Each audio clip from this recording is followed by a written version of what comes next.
আমরা ভাবতাম যে আমাদের হাত দিয়ে শেখ হাসিনার পতন ঘটাতে হবে। আমরা এখনো স্বপ্ন দেখি, আমরা দ্বিতীয় বিপ্লবের স্বপ্ন দেখি।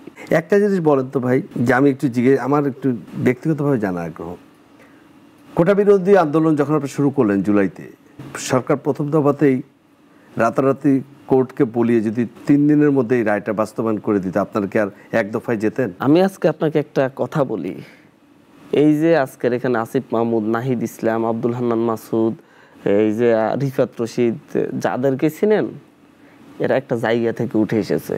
এই যে মাহফুজ আবদুল্লাহ বলেন, পলিটিক্যালি এমন একটি রাজনৈতিক প্ল্যাটফর্ম তৈরি করে রাখা হয়েছে যেটা সব সময় অলওয়েজ মানে হচ্ছে এটার বিরুদ্ধে, এই আপনার শেখ হাসিনার ক্ষমতার বিরুদ্ধে প্রশ্ন তুলে গিয়েছে।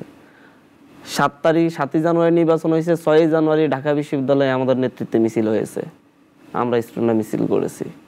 বৈষম্য বিরোধী ছাত্র আন্দোলন হওয়ার আগে গণতান্ত্রিক ছাত্র শক্তি বাংলাদেশের মানে যে ক্যাম্পাসগুলোতে যতগুলো হামলা হয়েছে, প্রত্যেকটা হামলার ক্ষেত্রে প্রথম প্রতিবাদ গণতান্ত্রিক ছাত্র শক্তি সবসময় চোখে চোখ রেখে কাজ করেছে। এই যে এই ইতিহাসটা এক জায়গা থেকে না, আমরা যে এক জায়গায় খাইতাম, এক জায়গায় ঘুমাইতাম, এক জায়গায় কাজ করতাম। আমাদের একটা স্বপ্ন ছিল, আমরা একটা বোঝাপড়া ছিল, আমরা জানতাম আগে, আমরা ভাবতাম যে আমাদের হাত দিয়ে শেখ হাসিনার পতন ঘটাতে হবে। শেখ হাসিনার পতন ঘটানোর জন্য কত বছর থেকে আপনাদের এটা আমাদের 2020 সাল থেকে। আপনারা সানখারপুলের একটা বাসায় থাকি, আমরা থাকতাম সানখারপুলের একটা বাসায় থাকতাম। বাসাটাকেও জাদুঘর করা উচিত। কতজন থাকতেন? আমরা সব মিলে 10-12 জন। সেই ভাষাটা এখন আপনি, আসিফ মাহমুদ, নাহিদ ইসলাম সহ আমরা, মাহফুজ আলম, সবাই আপনারা? মাহফুজ আলম ভাই থাকতেন না, উনি হলে থাকতেন। আচ্ছা, ওখান থেকে আমরা ছাত্র অধিকার পরিষদ করেছিলাম।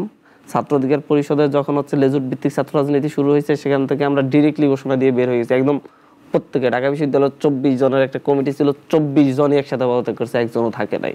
এই যে আমাদের পলিটিক্যালি বোঝাপড়া সেই জায়গায় ছিল, একজনকেও মানে হচ্ছে রিকোয়েস্ট করে রাখতে পারে নাই সেদিন। যখন দেখা গেছে যে ছাত্র অধিকার পরিষদের কেন্দ্রীয় সভাপতি সেক্রেটারি একই সাথে ছাত্র অধিকার পরিষদের কেন্দ্রীয় সভাপতি সেক্রেটারি গণ অধিকার পরিষদের কেন্দ্রীয় কমিটির সদস্য হয়েছে, সেদিনই তারা পদত্যাগ করে চলে আসছে যে এরকম রাজনীতি করার জন্য আমরা আসিনি।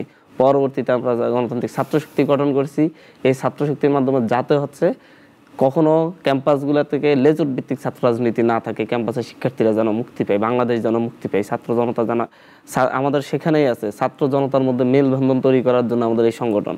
আপনি আমাদের ঘোষণাপত্রটা দেখবেন, ছাত্র শক্তি, সেই ছাত্র জনতার অভ্যুত্থানটাই 24-এ হয়েছে। হয়তো আমরা ভাবিনি এত দ্রুত হবে না, আমাদের ছাওয়ার চাইতে ফ্যাসিস্ট হাসিনার কিছু ভুলের কারণে খুব দ্রুত হয়ে গেছে, কিন্তু স্বপ্নটা কিন্তু অনেক দিনের। যখন কেউ স্বপ্ন তো তোমার জীবনের উদ্দেশ্য কি, আমাদের অধিকাংশের, স্পেশালি আমার উত্তর থাকতো যে শেখ হাসিনা মুক্ত একদিনের বাংলাদেশ দেখে যাওয়া, শেখ হাসিনা বাংলাদেশে থাকবে। তার মানে আপনারা কোটা বিরোধী আন্দোলনটাকে আপনারা সবচেয়ে দেখেছিলেন যে এটাই হচ্ছে সাধারণ ছাত্রদেরকে জাগিয়ে তোলার একমাত্র বড় আন্দোলন। আমরা এটাকে সেই হিসেবে নিয়েছি এবং এটাকে আমরা সেই স্ট্রাকচারই করেছি। আপনি আমাদের স্ট্রাকচারটা দেখবেন যে সমন্বয়ক স্ট্রাকচার করে আমাদের একটা মানে হচ্ছে কাউকে আমরা প্রধান দিই নাই, সেখানে আমরা সকলকে নিয়ে এসেছি যাতে হচ্ছে এটা সর্বদলীয় একটা আন্দোলন আমরা রূপান্তর করতে পারি। আমরা শুধু কোটা বিরোধী আন্দোলনের জন্য কিন্তু এরকম স্ট্রাকচার হয় না, এবং স্ট্রাকচার করে সেই জন্য বললাম যদি এটা 16 তারিখের আগে সরকার দাবি মেনে নিত তখন আপনারা কি স্টেপ? 16 তারিখের আগে যদি সরকার দাবি মেনে নিত তাহলে হয়তো বা আমাদের এই আন্দোলনটা, আমাদের এই সংগ্রামটা তো আর, যেই সংগ্রাম আমরা গণতান্ত্রিক ছাত্র শক্তির ব্যানারে শুরু করেছিলাম সেই সংগ্রামটা শেষ হয়ে যেত না, সেটা তো চলমান থাকতো, সেটা অন্য আরেকটা পরিকল্পনা, সেটা হয়তো পরবর্তী আরেকটা সুযোগের অপেক্ষাই থাকতো।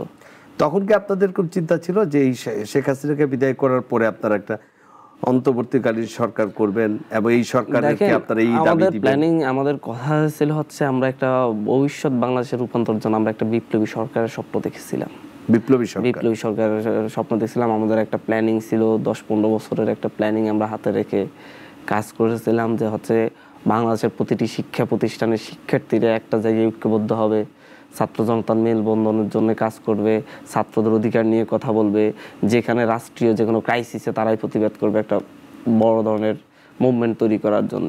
তো সেই মুভমেন্টটা খুব দ্রুত হয়ে গেছে আমাদের, তো যার কারণে আমরা বিপ্লবী সরকার দিয়ে আগাতে পারি নাই। বাট বাংলাদেশের বিপ্লবের আমরা এখনো স্বপ্ন দেখি, আমরা দ্বিতীয় বিপ্লবের স্বপ্ন দেখি। আমরা মনে করি এই বিপ্লবের মাধ্যমে এই দেশের মানুষ মুক্তি পাচ্ছে। আপনারা যে বিপ্লবের স্বপ্ন দেখেন এর মধ্যে কি রক্ত আর ঝরবে নাকি না? আমরা চাই যে রক্তপাতহীন আর একটি বিপ্লব।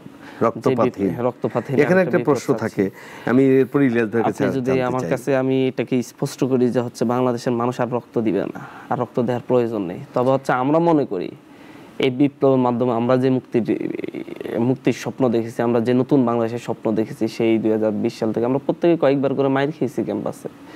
প্রত্যেকেই, এখন হচ্ছে প্রত্যেকের নামে মামলা ছিল।